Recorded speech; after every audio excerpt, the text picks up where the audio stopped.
We're not killing you out there. Not here on the Audible. Duck Dodgers in the 21st and a half century. Went hunting too. Use those duck calls to get some ducks. Yeah, there we have it. Okay, let's do this thing. It is the Audible. It's our Week 13 preview part 1 here on YouTube, Spotify, Apple Podcasts. And man, I wish we got to start out with something a little bit better because we did the Thanksgiving games, which was awesome. But we got to start on Sunday, and it's the Jets and the Bengals. Part of me wants to just toss up both teams at the same time, but let's do it one by one as we usually do, Bloom. But let's start with the Jets side. And can you trust Robbie Anderson? That's kind of the big thing here. It's like, okay, it's the Bengals. Robbie Anderson, we're back. He was back, and that was kind of at the cost of Jamison Crowder, Ryan Griffin doing his thing. But to me, it's like, okay, Jets had a little swagger. They should have a little more this week, but will they? Yeah. Well, look.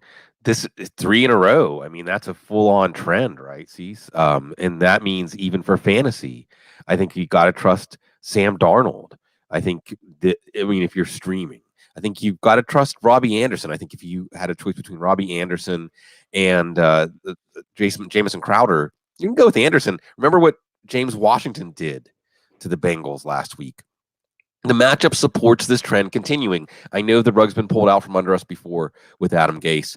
Even Le'Veon Bell, even for DFS, could this be a ceiling game coming for Le'Veon Bell because his passing game involvement has been better? And, of course, we're not doubting Ryan Griffin now. And then the extension really shows the confidence there. So the Jets, again, playing themselves out of a top 5 pick, but playing themselves into making the owner at least look somewhat rational, saying that Adam Gase will definitely be back for 2020. Yeah, and somewhat rational to go back to Andy Dalton.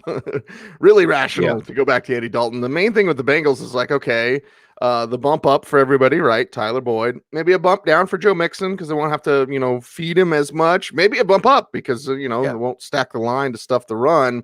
And then the eternal question of like, is AJ Green going to come back because his buddy, the Red Rifle, Andy Dalton's back? But probably not this week. No, and really, Cease, this just sets up like a nightmare for what poor fans left of the Bengals, that after they have the number 1 pick and Joe Burrow, Mr. Ohio football, locked up, Andy Dalton comes back to win some of these games. We'll see. Dalton's a quarterback 2 super flex choice, even though the Jets shut down Derek Carr and company. Joe Mixon's facing a very tough run defense. So if you're on the fence between Joe Mixon and somebody else, I understand going against Joe Mixon because, well, this is a defense that shut down Saquon Barkley and Josh Jacobs the last 2 weeks. Tyler Boyd is back, despite that back-breaking fumble. With Andy Dalton back, if you have to go that deep, and I love when people are in leagues where they have to go that deep to maybe look at Auden Tate or Alex Erickson, because I don't think we're going to see A.J. Green this week. I don't think we're going to see A.J. Green. You might consider the Jets defense like the rest of the Jets team. They're hot in fantasy circles. So I'd like to see at least the trend here that even though the Jets aren't playing for anything in terms of playoffs, there's an incentive to lose, if you will, with draft position. They're playing their best football of the year. Okay, next game up on Sunday's schedule is Tennessee and Indianapolis, and this one is much more interesting because of Tennessee side. Because of what Ryan Tannehill is doing and leading this team. And, of course, Derrick Henry leading the way. That should be the Colts' first emphasis, Bloom, is like, let's not have Derrick Henry beat us. Let's force Ryan Tannehill to beat us. And Ryan Tannehill might be able to. So how does he do it if he can do it? And how do you mine the fantasy gold from within this really interesting AFC South matchup? This is basically a pre-playoff game. And, of course, with Houston in facing New England, this winner of this game moves into a tie unless Houston can pull off the upset at home over New England. So this is big, and everything is coming up Tennessee right now. So I'm just picturing in my head either the Derrick Henry snow globe with Derrick Henry putting his hand in someone's face and stepping on someone else's face at the same time, or the Christmas ornament. So get on that, Titans, because it is Derrick Henry's time of year, the most wonderful time of the year. Ryan Tannehill gives you a little bit of risk because he's been producing at such a high efficiency, but this is going to be a low volume pass offense. This is a tougher defense. Probably still sticking with Tannehill unless you have an obvious option to play over him because of how hot he is right now. And Derrick Henry, of course, DFS. It's almost like build your lineup with Christian McCaffrey and Derrick Henry and then figure out the other pieces. it's more of a test for Indianapolis than it is for Henry. If you have to play a receiver here, A.J. Brown's hot over Corey Davis, although they're both healthy, bringing this offense really into focus. Last piece missing is Delaney Walker. We'll see if he's back or not. We're not going with Jonnu Smith anyway. This is one of the few times we made fun of exotic smash mouth Cease, but at this time of year, especially with a competent quarterback that is giving the team confidence, the Titans really can't afford to come into a game and say, you know what we're going to do. Can you stop us from doing it? You probably know what Indy's going to do, and you probably are going to stop them from doing it. Yeah, okay, Indy side of things, and maybe trying to keep Tennessee cold on the sidelines is running the ball. No Marlon Mack this week, so that means more Jonathan Williams, right? That's working. More Nyheim Hines would be in order, and T.Y. Hilton's got to be healthy for you to trust him. He is one of those players, though, Bloom, that last week I mistakenly said, but I do believe like there's a certain level of players when they come back, you just play them. And Hilton was on that list for me, but as we saw last week, it didn't work out. Does it work out better this week? I don't know. He's not giving me a feeling that it is. And we'll be back Sunday morning with everyone healthy, and Dr. Gene can check in and tell us what he thinks, because this is a horizontal passing attack. Even with T.Y. Hilton on the field, it's still a horizontal passing attack. What they are going to do that's going to work is run the ball, although this is a somewhat tough Tennessee run defense. I would expect Jonathan Williams will still be the starter, even if Jordan Wilkins is getting healthier than just being an emergency play. I want to see them use Nyheim Hines more, although you're counting on rational coaching. If they were rational, they would have been using him more already. With Hilton, I think you want to see him get some practice in before you trust him this week, because of how it went last week with no practice. But if he is on the field, he should be a good PPR play. He still, with limited snaps last week, should have had 5 catches. And maybe if he made those 2 catches in the second half, we talk about Indianapolis eking out the win and everything is still okay. Other thing to watch here with Eric Ebron on IR, more Jack Doyle, more Mo Alley Cox, more Ross Travis. We'll see. But it all revolves around Jacoby Brissett's ability. He was the toast of the town 6-7 games in, statistically looked great. Colts look great in the standings. Now all those things are reversing, and he needs to make some plays. Again, if he makes that scramble for 1 more yard and they keep that drive going, maybe the tone is different. But the tone is what it is, and even though this doesn't mathematically eliminate Indy, if they lose, you're losing at home to the Titans. You're probably staying home in January. Is it better for the Eagles this week? Jason Wood is begging that to be the case. Yes, please, says our man Woodrow, because the Eagles are traveling to face the Dolphins. So they're traveling, and maybe it's a Jay Ajayi type of game. Maybe it's a Miles Sanders type of game. Who the hell knows from the wide receiver core, Bloom? We know it's always Zach Ertz, right? So let's talk about these Eagles and how they really need not just a win, but a top performance to regain confidence. Yeah, the funny thing, Cease, is this is setting up once again, and of course we'll know what Dallas did against Buffalo on Thanksgiving by the time this game kicks off. It's setting up once again for the Eagles to have a lot of moments during the season that cause us to lose faith, or at least have our faith tested, but they eke into the playoffs.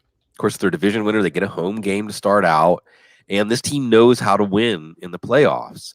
So they just need to take care of business. I would expect we'll see a top performance here. Go back to Carson Wentz. Of course, Philly with the schedule edge, heading to that, I believe, week 16 showdown with Dallas that will probably decide the division.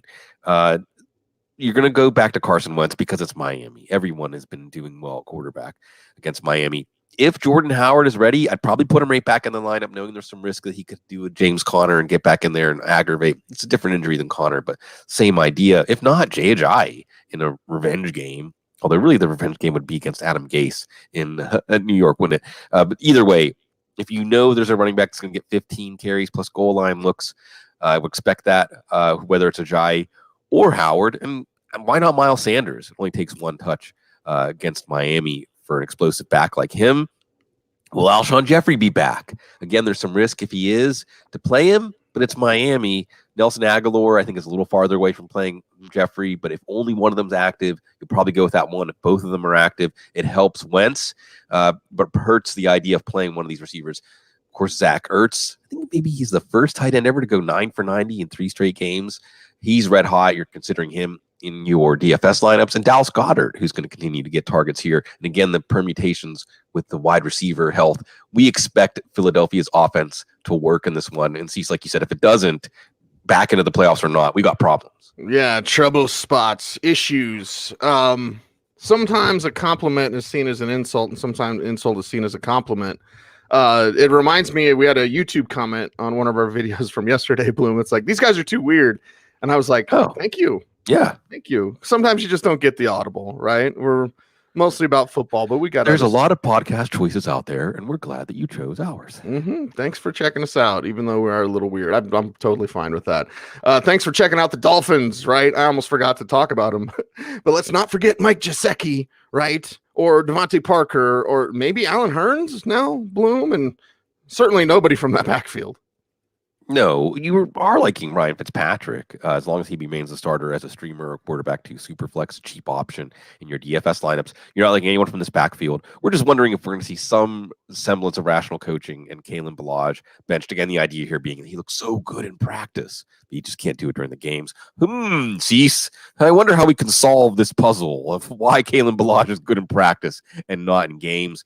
Devontae Parker looks fantastic. You're going to keep him in your lineup against this matchup. And Alan Hearns, if you have to dig deep, they give him the extension. Of course, Mike Gesicki worth a look here, facing his former teammate Miles Sanders. So Miami will put up enough of a fight, you hope, to inflate the stats of the Philly offense, and along the way create some good stats if you need to put in a Parker or a Fitzpatrick or a Gesicki in your lineup.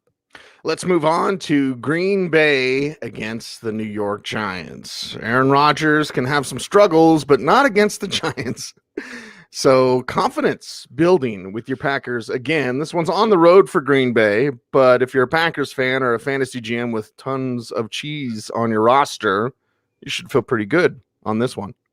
The Packers, one of two teams this week, really from the primetime games, just dragging themselves into the next week after what San Francisco did to them. And are they a pretender? Right now they're in the playoffs, and with barring a complete collapse, they should make the playoffs either as a wild card or division winner. But they didn't quite measure up. I mean, they looked as bad as we would expect Cincinnati to look against San Francisco in that game last week. So does Rodgers get right? Do you go with Rodgers even though he's been lackluster for fantasy just on the strength of the matchup here? Probably, but would it shock us if this isn't really more of an Aaron Jones get right game? And Matt LaFleur saying, yeah, I've got to use Aaron Jones more. Come on, man. Okay. Why did you have to figure that out by not doing it? Why wasn't Aaron Jones playing outstanding football in the first half of the year enough to keep you on that? You're going to probably stick with Jamal Williams too, and Devontae Adams. There's no other play here from the passing game except maybe Jimmy Graham, just because it's that bad at tight end out there, and he does get a few shots a game, maybe a red zone shot. If you expect Aaron Rodgers to get right, you expect this passing game to get right against the Giants, and hey, Mitchell Trubisky got right against them last week, then maybe Jimmy Graham rides his coattails. Was it Richard Marks or Kenny Loggins that had the song "Shoulda Known Better"? I think it's Richard Marks, although the fact that your brain is conflating them is good, because I think Richard Marks, anything good about Richard Marks, he just ripped off of Kenny Loggins. Okay, well, should have known better, Aaron Jones. We should use him more. What's going on with Saquon Barkley, dude? Like, we can talk about, Golden Tate, and it's Wednesday morning, we're recording this, full disclosure, Golden Tate, concussion, all that kind of stuff. We'll watch his practice status. We could talk about Sterling Shepard, and we could talk about whatever tight end's going to play. We don't know yet because everybody's hurt. I just want to know what's going on with Saquon, man.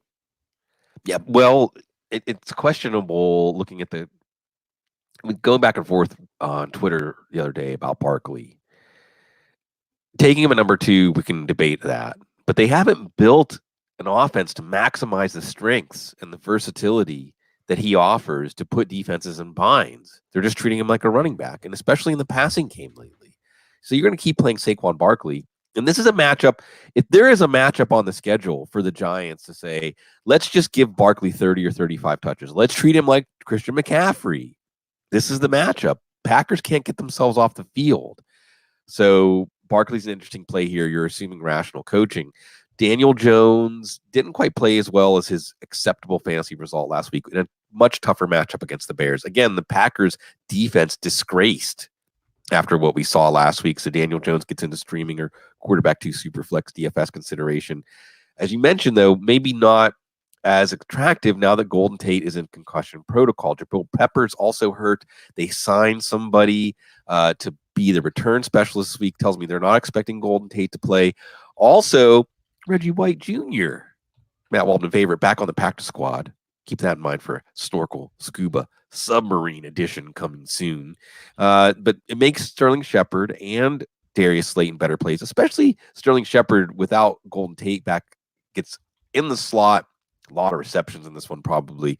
We'll see if Ingram is back. Even if he is, I'd probably take it slow with him with that foot. Maybe we'll see some more Caden Smith, maybe Rhett Ellison. We'll get back. That question, another reason to like Shepard and Slayton a little bit more this week in the matchup. Again, probably without Golden Tate. Giants trying to play spoiler here. Cleveland and Pittsburgh, it is a Steelers show, and we'll get to Duck in just a little bit. But we got to start with the Brown side, building momentum. This game's going to have a lot of emotion, maybe less so because of Mason Rudolph.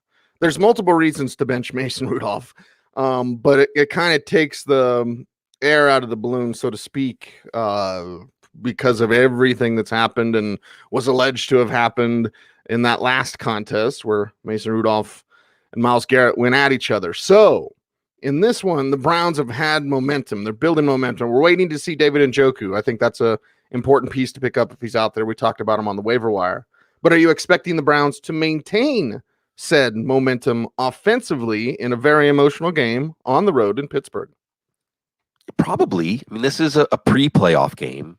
Look, teams that are 6-6 in the AFC after this week are still in it, which means the Steelers are still in it no matter what happens here, probably. But Cleveland can feel like they're still in it. They can win this game. They only have one real tough game left on their schedule against Baltimore.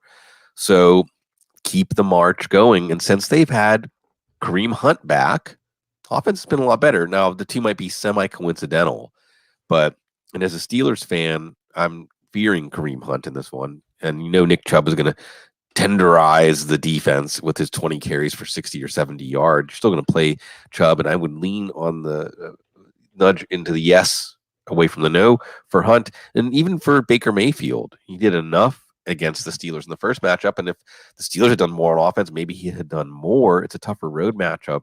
I'm not saying to abandon the Steelers defense if you've been sitting on them, but you like Baker with Odell Beckham and Jarvis Landry both playing well. I don't think you're going to go away from them. Joe Hayden's had some real suspect play. The touchdown pass to Tyler Boyd last week, I think that's about the kind of pass you or I would have thrown if we were out on the field. Joe Hayden still couldn't stop Tyler Boyd from catching it. So you're liking Beckham and Landry, and maybe not for fantasy, but if David Njoku gets activated for this week, now that's another thing for the Steelers to have to think about in this one. Let's get Mark Barron off the field, leave Devin Bush back out there full time. Come on, Cecil, come back in. Be ready. It's the Browns. Usually as a Steelers fan, that means you can let your guard down a little bit. Yeah, and of course, Devlin Hodges is in, so I'm back. We're back. The whole problem was Mason Rudolph, Bloom. The whole problem was Mason Rudolph. But Duck Hodges isn't the greatest answer in the world. So plenty of Benny Snell in this one. Dash James Washington. Can a tight end please do something on Sunday? Plenty of Benny. Steelers get their own version of Ryan Fitzpatrick, basically. Maybe not quite as good as Ryan Fitzpatrick, but a similar style. So I think they're going to come in playing it safe, but letting him take some downfield shots when he sees them. Now, if Cleveland takes the lead, we could see, either side of the Ryan Fitzpatrick coin here. So you're looking deep for a quarterback 2 super flex or a what the heck DFS kind of play. Sure, Duck can run, and he's got boldness as a passer, but it does look like it's going to be a Benny Snell week. I don't expect we're going to see James Conner. I think they're going to give Benny as much as he can handle. And he is physically or adding value to his runs with nifty elusiveness or being able to run guys over or pull away with them with speed. Benny's not going to do any of that. He is going to give you everything on every touch, and he's going to be an efficient runner, and he's going to be a tough runner. So I expect him to get 20 carries in this one. Not sure if we're going to see Juju. I don't know yet whether Duck would be good for Juju or not. It looks like, did you see James Washington and Duck Hodges on an off day hunting together? That's a bond, when you go hunting together. So that's something interesting, especially after the play that they made last week to turn that game around. I would say that I might even play James Washington ahead of Juju Smith-Schuster if he's active on that. I'm not sure how healthy he is. As you said, Vance McDonald not doing much, which is a bit perplexing because you would think for a quarterback like Mason Rudolph, when he first got on the field, he would lean on Vance more. He didn't. I'm not sure what the chemistry will be there between Duck and Vance.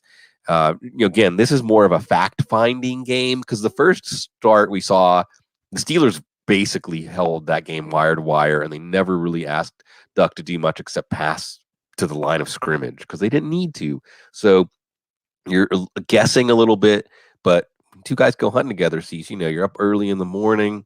The mist, the dew, there's some bonding there. So that's the one I would probably put a chip on this week. There's some bonding there unless you go hunting with Dick Cheney. Then it's watch out. Never gets old. That'll never not be funny. I could be on my deathbed in my last breath, and you could say Dick Cheney shot a guy in the face, and I would go, avenge my death. Avenge my having to talk about Washington. Washington, Carolina. The Carolina side is much more interesting. So let's get through Washington because you said fact finding. I'm like, okay, Darius, guys, we'll get some more data points there. Okay, and the effect on Adrian Peterson, right? McLaurin, Terry McLovin. Like, let's see something there. Dwayne Haskins, and I enjoy monitoring Dwayne Haskins. Not starting him, obviously, Bloom, but this is more just kind of an informational fact-finding game, not a start your Washington players type of game. No, except Terry McLaurin. He should have had a touchdown last week. Carolina is very vulnerable in the secondary to big numbers, so McLaurin should be in your lineup. And even in very deep leagues, Kelvin Harmon with Paul Richardson hurting his hamstring again. But we're watching the development of Dwayne Haskins. It does look like they're going to stick with the Peterson-Geis split, so that's not a recipe for fantasy points, true desperation plays here. Hey, Washington got a win. So are they going to ruin their chance to get Chase Young? That's really where we're at here. Reunite Chase Young and Dwayne Haskins, or continue to get some wins, meaningless wins, but maybe not whenever you're building for the future with, well, we'll see who's head coach next year. Yeah, we shall see. And we'll see what's going on at quarterback for Carolina next year. But this year, it's Kyle Allen still punching plenty of punch last week. That should carry over this week at home, and that means DJ Moore, yes, please. Curtis Samuel always has at least a what-the-heck flex option, Bloom, and, of course, Christian McCaffrey. Panthers at home should be feeling their oats on Sunday. Yeah, easier matchup here, and we saw in a tougher matchup, even without Marshawn Lattimore, Kyle Allen get things going again after he really bottomed out against Atlanta 2 weeks ago.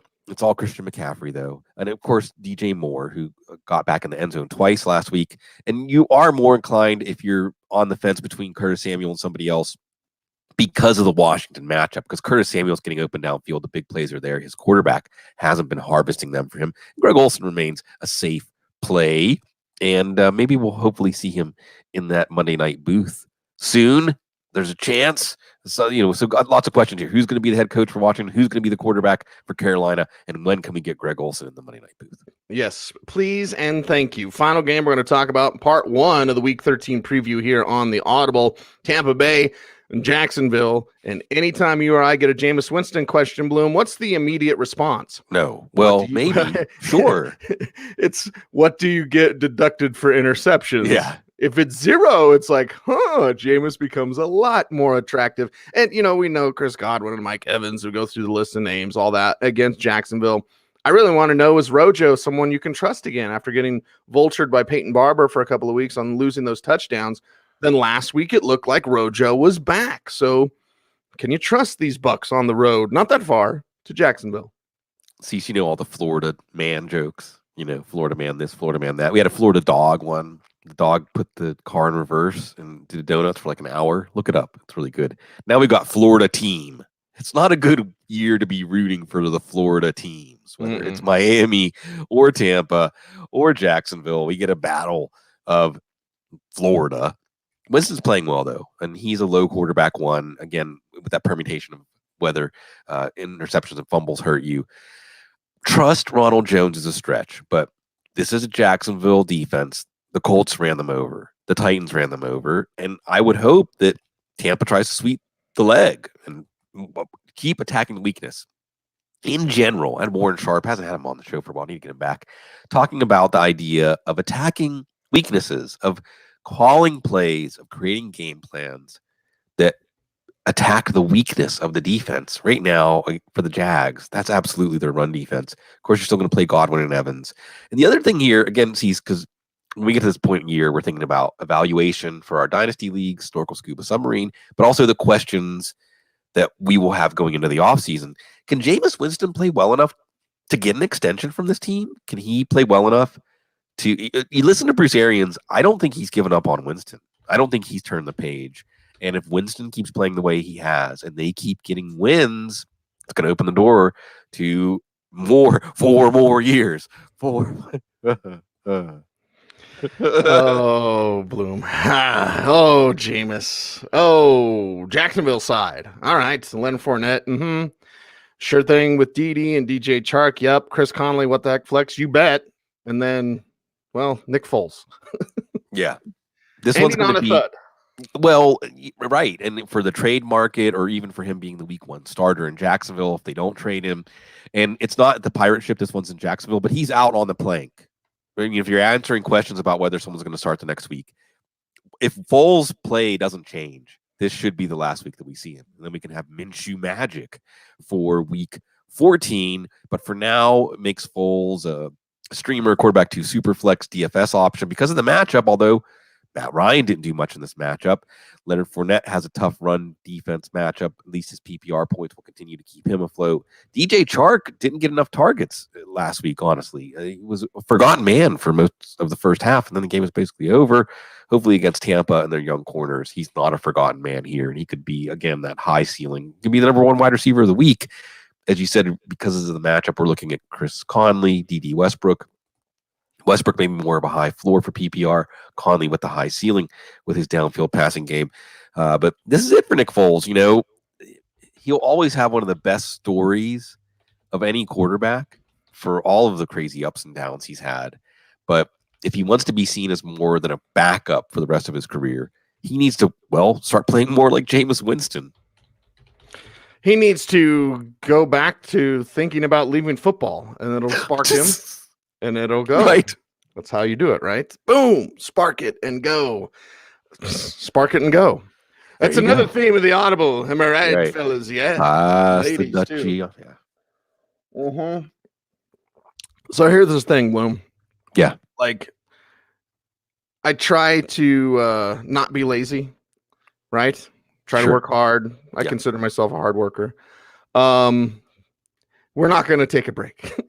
No. Now, this will be split up on 2 shows.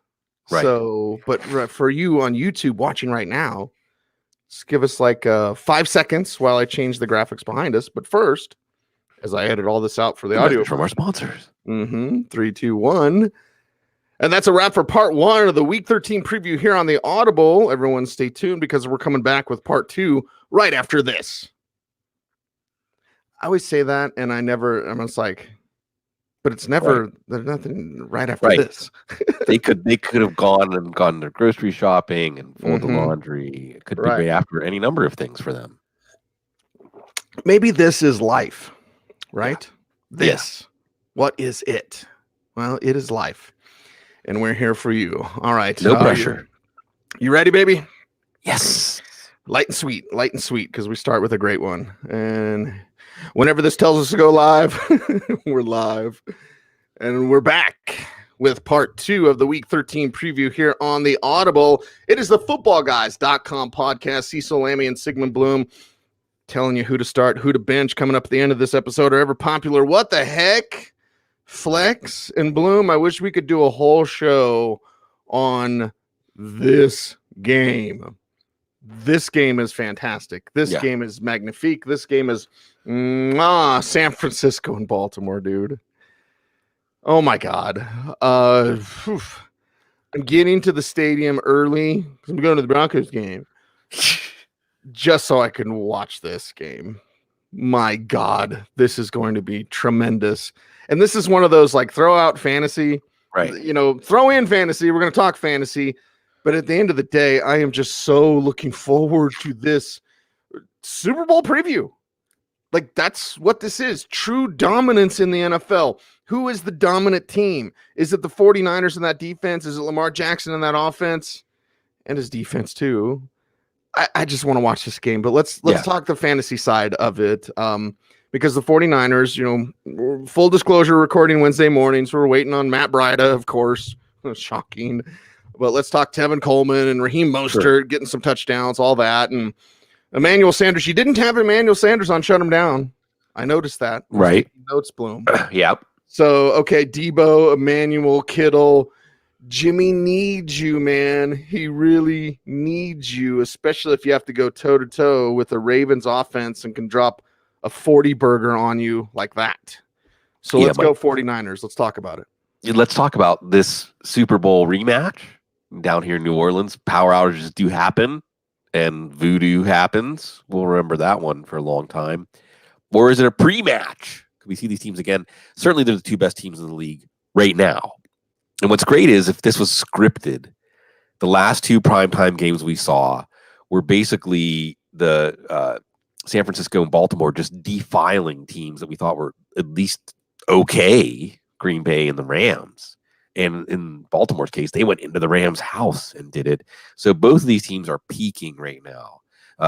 I'm remembering the game before the game, whenever Jim Valvano was looking for someone to hug at the pit. In Albuquerque, it was Houston and Louisville. And I think Valvano, I don't know if it was him for sure, said something like they were dunking so much in the Houston-Louisville game that if a kid had walked out on the floor, they would have picked up the kid and dunked the kid. Well, in this game, Cease, if a kid walked out on the field, a running back would run over them and step on them. You know, these teams and the mentality they have, or maybe a defensive lineman would throw them to the side because these teams are just dominant right now. They're seething. They're teams that, they're looking in the mirror, the Spider-Mans. Jimmy Garoppolo's got to face a really tough group of Baltimore cornerbacks. And because of that, I'm not as inclined to play Sanders or Samuel. Whether or not Breida's back, you know that Tevin Coleman's going to be capped at about 15 touches. You're not necessarily loving Raheem Mostert either. Look, this is a tough run matchup, too. It's all about George Kittle. If this game is a stirring road win, if they can match, because you're facing the highest scoring team in the league. See, there was a point, we get into win probability stuff, where Sean McVay, the game was 14-0, I think, and they had a 7-minute drive that resulted in 3 points. When you're facing Baltimore, if you run 7 minutes off the clock and you get 3 points, the 7 minutes elapsed helps Baltimore win more than the 3 points hurts them. You got to score touchdowns against this team. You got to play with tempo. You have to have inspired offense just to hang with this team, and their defense is getting better and better. So I think if it is a San Francisco win, or it's a stirring back and forth battle where San Francisco is able to match Baltimore's offense, well, their defense is obviously going to help them by slowing down Baltimore, but I think it's George Kittle. It was great to see him back out there. And it was just sad, Cease. George Kittle's like in the top 5, like not him players. So now that he's back, yeah, him. He's fun to watch. Yes, and speaking of fun to watch, we don't have to intro it, Bloom, because, I listen to these shows as I'm editing. Yeah. And I'm just like, we complain about hating the Ravens every show. Well, I won't do that, even though I just brought it up. But I promise going forward, everyone knows we're Steelers fans. But my God, this team's so fun to watch. Lamar is so fun to watch. Everybody watch QB School, JT O'Sullivan, who has like the greatest radio voice. His radio voice is on par with yours, Bloom, because you have a very good radio voice. I just use my own radio voice. It's Garrett Bowles radio. Sunday. Yeah. But man alive, his QB School on Lamar Jackson. Because the thing is, when he was in college and like right before the draft, everyone's like, hot take, Lamar Jackson's actually a good pocket passer. It's like, you hadn't noticed that? But JT O'Sullivan broke down that last game against the Rams and showed just the eye movement, the eyes and the feet. His feet are so much better this year than they were last year when he had that really narrow base and his feet would be way too close. He'd like click heels when he's going together to throw and he wouldn't move his feet. He'd try to just hip torque everything. Like his feet are so much better and his eyes are magic. Yeah. It's wonderful, man. I love Mark Ingram, right? I've always loved Mark Ingram, and what a fit for this team. And against the 49ers, soften them up with Ingram and then hit him with Mandrew, hit him with Hollywood, hit him with Lamar Jackson's legs. This one is going to be an epic clash of the gods in the heavens. And I can't wait. Yes. Mount Olympus, right? This is going to be fun. San Francisco and the Ravens lost their center, Matt Skura. So they have some loss of continuity in the offensive line against the best defensive line in the league. It's a great test for Lamar Jackson. You're not benching him, maybe going away from him for DFS, maybe, but everyone's going to, so maybe you go back to him. Mark Ingram is rolling. Even in a tough matchup, you're going to leave him in. You're seeing him get more involved in the passing game around the goal line. Hollywood Brown also involved in the passing game around the goal line. And this is the game, Cease. So this is going to be a fun one to see because New England, who usually puts offenses off balance, they were put off balance by Baltimore. Can Baltimore put San Francisco off balance? I think if they do, it's Lamar Jackson more as a passer. Maybe even Lamar Jackson moving by design as a passer, moving the pocket. Let Armstead and Bosa and company, DeForest Buckner, let them attack upfield. Lamar Jackson's over here. And there goes Hollywood Brown. There goes Mark Andrews. So I'm interested to see if they have some wrinkles. This was the disappointing thing last year when they played the Chargers for the second time, and you think, we're not just going to do the same game plan that worked in the first game because the Chargers are going to be expecting it, and they did. So now teams have a little more of a book, and now you have a defense with the horses, because as good as New England's defense is, they don't have the players in the front seven, Fred Warner, that the Niners have. So, Jackson versus the front seven, or Robert Saleh versus Greg Roman is a matchup to watch here. Even though Mark Andrews was a little disappointing last week, don't abandon him. But mainly put fantasy aside. If you're thinking about your fantasy teams when you're watching this game, you're missing it. And what a letdown the rest of these games are. Yeah. Every single one of them. Maybe New England, Houston. We'll get to that in a little bit, but let's go to the afternoon slate of games. Me and the Rams licking their wounds against the Cardinals. We're back. So, okay, Robert Woods was back. Cool. The rest of the Rams offense trying to get back on track. That means Gerald Everett and Jared Goff and Todd Gurley and all that. All the Rams names that we normally associate with. Will actually feel better about them this week because they're facing Vance Joseph and the back Cardinals defense. Right, with 2 weeks, Cease give Vance Joseph 2 weeks to prepare against Jared Goff after he hasn't. And he'll hold you to 30. Yeah. That's really the big question here for fantasy is the idea that, well, when Goff has faced bad defenses, this passing game has put up numbers, but Goff hasn't put up numbers in a long time. And Arizona gets 2 weeks to prepare. Arizona loves playing spoiler. I think Arizona is and we'll see. We'll check back in after a year or 2 or 3, but I really think we're going to look at year one as a blueprint for how you pace yourself when you're truly rebuilding a team from the ground up and the progress that this team is making week to week, including on the defensive side of the ball. Goff still look for DFS, for a streamer, certainly as a quarterback 2 super flex. Even Todd Gurley, who's still running pretty well. And maybe if you're the Rams, do you try to get Gurley established early, calm Jared Goff down so Chandler Jones isn't in his grill all day? I do think a trend we saw the Steelers start. Steelers are a defensive trendsetter? What's this, Cease? Cooper Kupp. Taking Cooper Kupp out of the game plan and making Jared Goff rely on the receivers. Now that Robert Woods is back, we saw a little glimmer of hope there. So I think it's Woods, then Kupp, then Cook. I don't think Kupp is the number one option here. I would expect Carolina and even Vance Joseph to get that. Also, by the way, Jared Everett's hurting, knee issue, limited snaps against the Ravens. It is Arizona. Is this Tyler Higbee's week for once?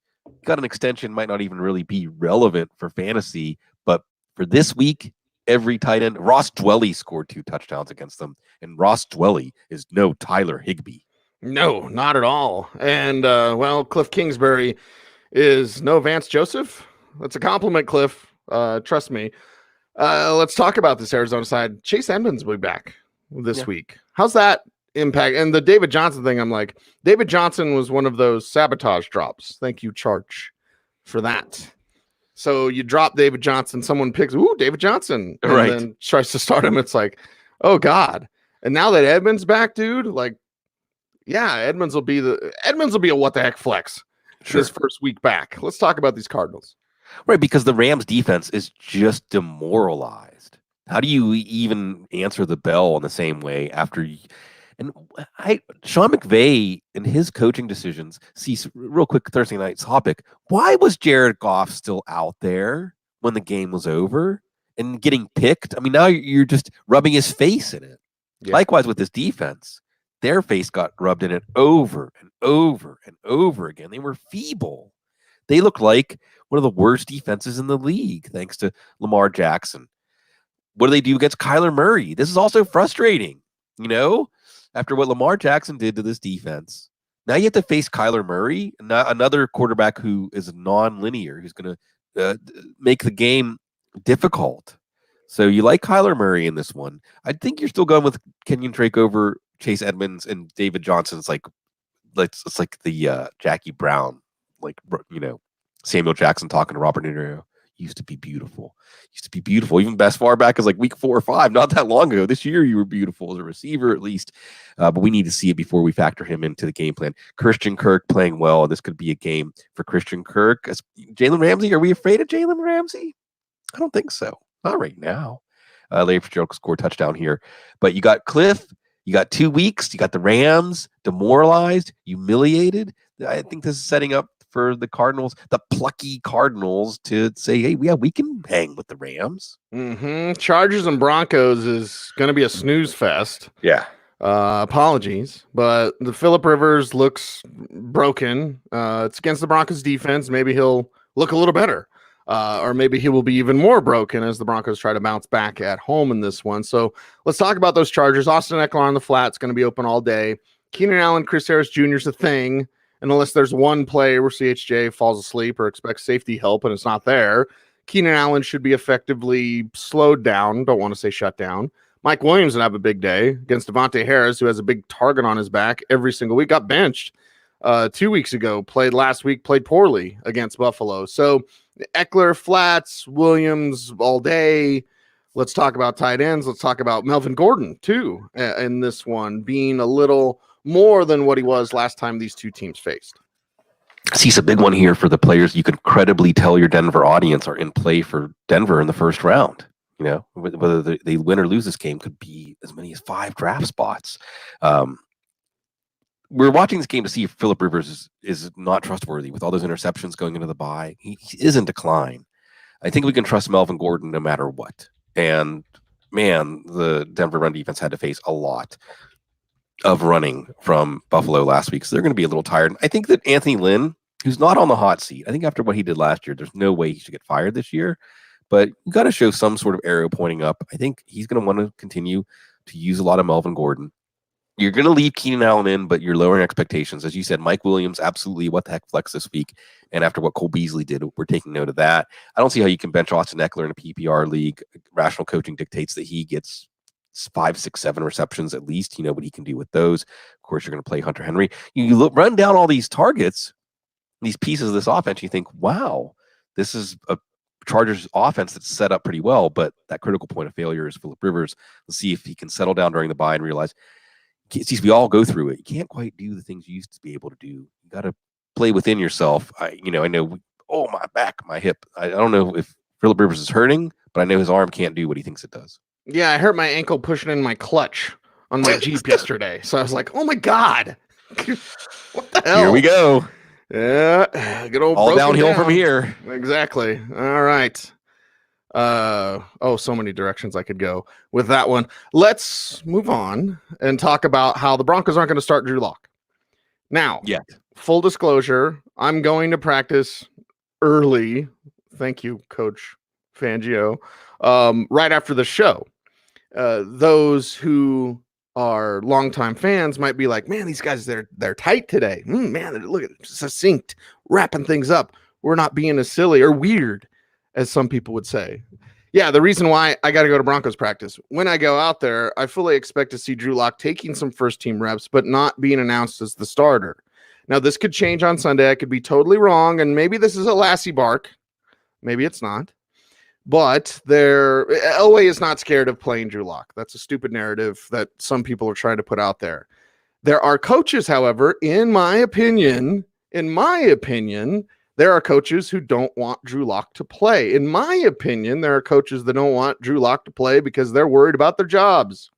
Oh. In my opinion, that could be Rich Scangarello. In my opinion. No inside information, just my opinion. So Whereas we want to see Drew Lock. There's no reason for this team not to start Drew Lock. And it seems like, and I tweeted about this yesterday, in my opinion, that, Lock's going to be activated. That seems to be, let's put the number at 70-30, right? Seems to be a pretty good chance that Drew Lock is activated. Drew Lock starting? Maybe not until the last 2 weeks of the regular season, if that. So expect more Brandon Allen and Bloom. Sutton's banged up. I want to see Cortland Sutton. Offensive line, there will be 3 guys on the offensive line probably out of practice today. Just guessing, but that's Dalton Reisner, Connor McGovern, and Ron Leary, because that's what happened last week on Wednesday. So it's even Philip Lindsay, it's kind of like an avoid offense here, especially if they stick with Brandon Allen. It's just, that's kind of where things are at right now. I'm picturing a new format for you. Welcome to In My Opinion with Cecil Lammey. Look, my opinion here is that Brandon Allen's going to look overmatched against Bosa and Ingram and this offensive line. Phil Lindsay is getting the bulk of the work we've been waiting for, but as you said, it's not really resulting in much. Cortland Sutton banged up, probably going to see a lot of Casey Hayward. So this is going to be that. Here's my impression of the Broncos offense, something that some people might have had going on in the Denver metro area last week, trying to get the car to start. And then I could say it's like, what is it, like the alternator? I don't know. But first start with your battery. Don't go to your alternator yet. That's the big ticket item. If they're telling you alternator, they're trying to, Right. If it can spin, first check your battery, then check your alternator. If it's not spinning, you got real problems. Yeah, the Broncos have real problems. You got real problems if you're depending on their offense this week. Vic Fangio, seat getting a little warmer. I know some people like having heat. I know you had heat in your driveway. I don't think that Vic wants to feel more heat right now. Yeah, and that's the thing. Like, if coaches truly are worried about their job security, Fangio has job security. I don't think that's an issue. Others might not. Munchak has job security. Zach Azani has job security. Ed Donatel has job security. Like, and news you haven't said Rich Cangarello. Well, the thing is like, dude, if you're really worried about that, get the kid in there and have the kid play well and adapt. And here's the problem. It's a Denver show, but the problem is Drew Lock can't do what they want him to do yet. He can't run the Shanahan offense yet. But if you put him in there, because you have to see if the kid can play, you're going to have to go shotgun. You're going to have to spread it out. You're going to have to do RPO. You're going to have to do stuff that makes Drew Lock comfortable and mix in the Shanahan stuff little by little. And hopefully it gets more, hopefully it gets better. Anyway, let's talk about a game that matters. Oakland and Kansas City. All right. Matters in the AFC West, right, Bloom? And the Oakland side of things. Josh Jacobs just worried about that banged up shoulder. All that. Let's watch that. Fantasy jams are like, I used to be able to trust Tyrell Williams for a touchdown. Not now. No more Hunter Renfrow. Oh, okay, Bloom. Let's talk about these Raiders. Derek Carr, don't get benched on the road in Arrowhead playing the Chiefs. Here's something wild, Cease. If the Raiders had beaten the Jets last week, this would be a showdown for the division lead. They could have taken and even with that loss, if they can win, they'll be tied with Kansas City. Even if they lose, they're still in the wild card hunt. And you just have to look at the lack of momentum here. And you were circling this matchup thinking, I'm going to play Derek Carr. I don't know. Play Tyrell Williams. I don't know. Probably play Darren Waller just because Hunter Renfro's out, and that should help him get more targets in the middle of the field. I like Jalen Richard here. This is a good matchup.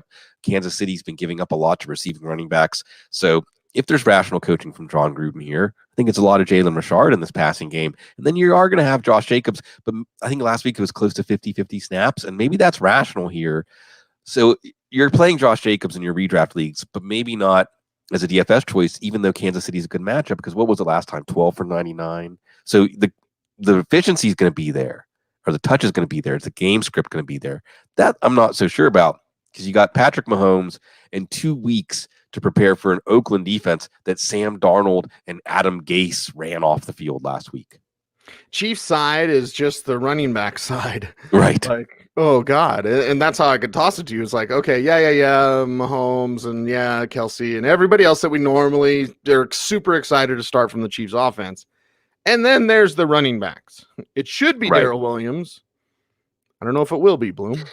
And the other thing we're watching here is Patrick Mahomes. Will he turn back into that Midas touch for fantasy? Because the last time we saw him against the Chargers going into the bye, it wasn't that exciting to have your Chiefs in the lineup. Now, some of that was Tyreek Hill. Sounds like he's going to play. Double check. That obviously helps the whole offense.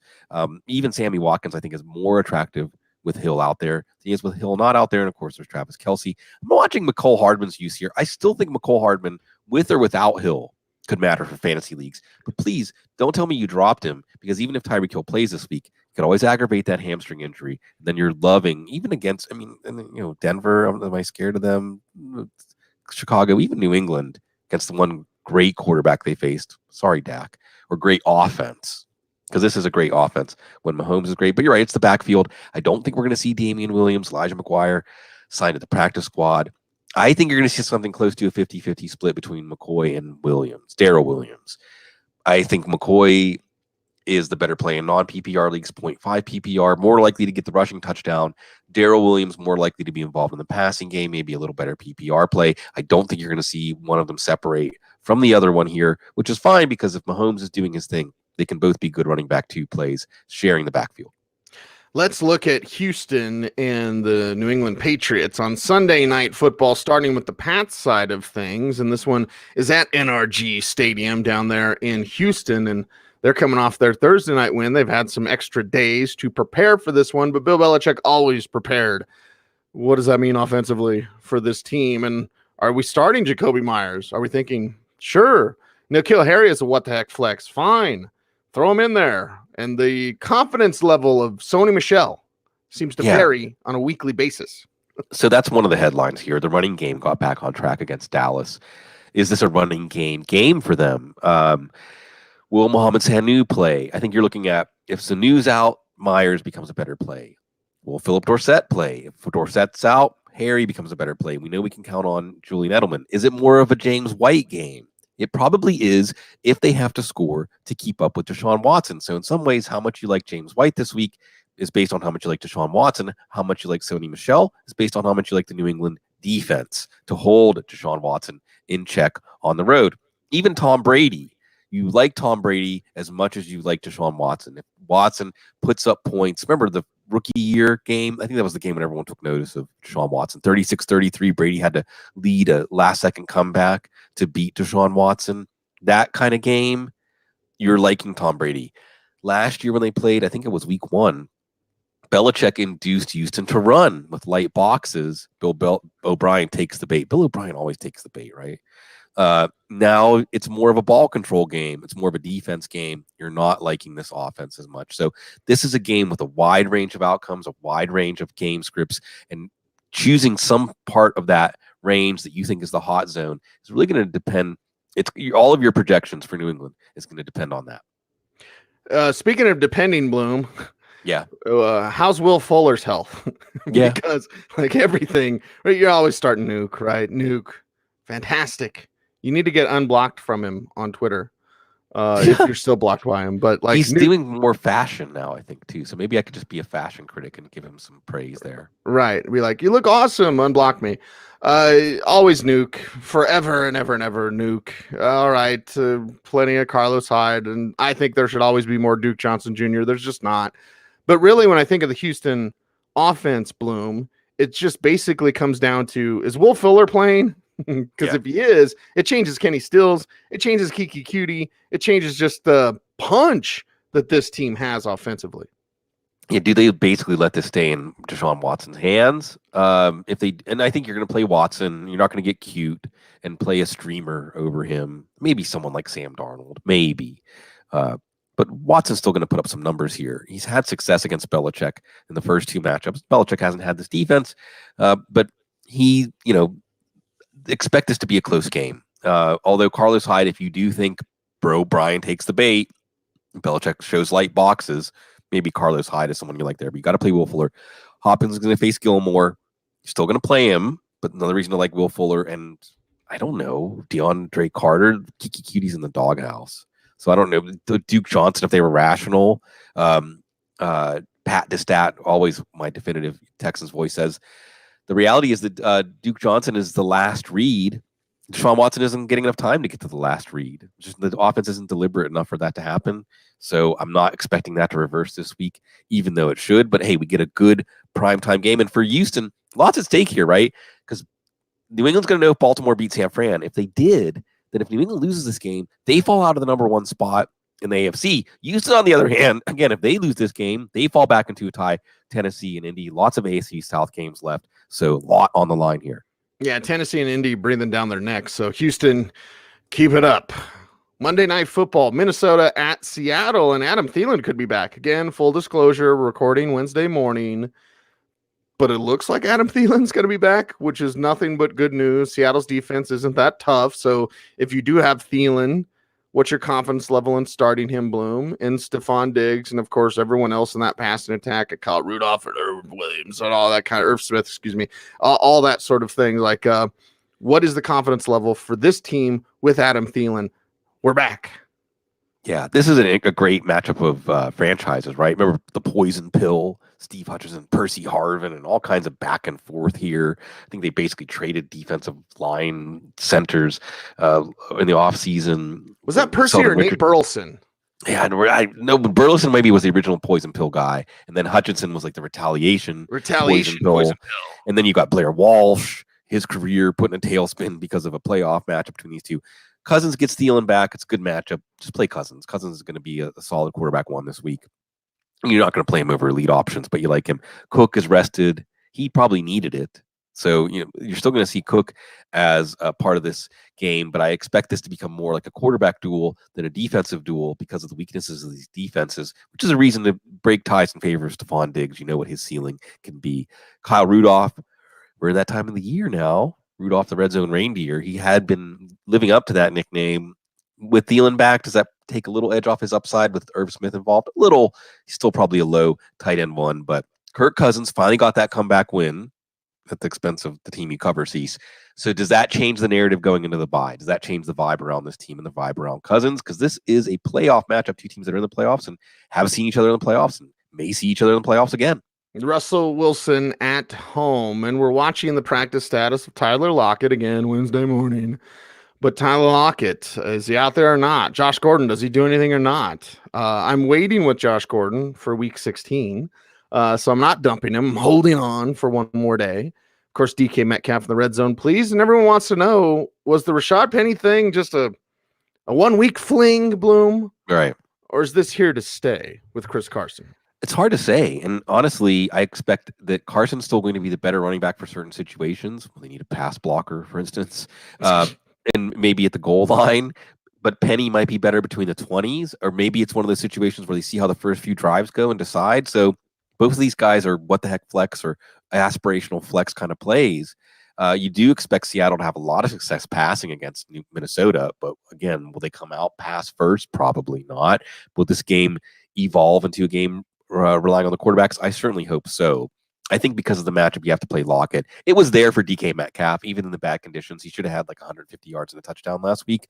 Keep him in, and we'll see from there. Keep Jacob Hollister in if he's your best tight end going into this week, because again, Seattle, it's working. I would expect this game to loosen up as it goes on because of the deficiencies of these defenses. And it's good. We got 2 primetime games again with presumptive playoff teams. So we have that to look forward to. Now, once our Thanksgiving food's all digested, and of course we have our what the heck flex picks. Yes, what the heck flex, and I'll try to keep Thanksgiving guys out of this, Bloom, but forgive me if I don't. Darius Geis, what the heck flex for me. Duke Johnson Jr., James White in that same contest, what the heck flex for me. I think Kareem Hunt's more than a what the heck flex in this week as well. And let's talk about some wide receiver what the heck flexes for me. Talked about those Jacksonville guys. Chris Conley, what the heck flex. Cole Beasley, what the heck flex. There's a Thanksgiving one. Yep. Emmanuel Sanders 2, Russell Gage, what the heck flex. I'm giving more Thanksgiving, Bloom. Sorry. Who's your what the heck flexes for week 13? Yeah, like Jalen Richard against Kansas City. We'll wait and see on Jordan Howard. If not, Jay Ajayi looks good. Naeem Hines, hoping for some rational coaching there. It's like the Duke Johnson, Naeem Hines weekly what the heck flex. Come on, coaches. Tariq Cohen, there's a Thanksgiving one for you against Detroit. Benny Snell likely to start, probably going to get 20 carries against Cleveland. Ronald Jones against a very weary Jacksonville run defense, wide receiver. We mentioned Chris Conley maybe one of these weeks it'll hit. With Golden Tate likely out, Sterling Shepard and Darius Slayton, McCole Hardman, still like him. And remember, even if Tyreek Hill plays, he could grab that hamstring first quarter. And then it's a McCole Hardman week. Anthony Miller, another Thanksgiving play we talked about. Mike Williams, you got to go really deep. Kelvin Harmon, not just showing that the league was too low on him, letting him fall in the 6th round, but he's got a future, maybe a future closer to those optimists thought. We get to watch him some extended play against Carolina. That's a wrap, everyone. I hope you have a great holiday weekend. He's Sigmund. I'm Cecil. We're the Audible. Stay frosty, baby.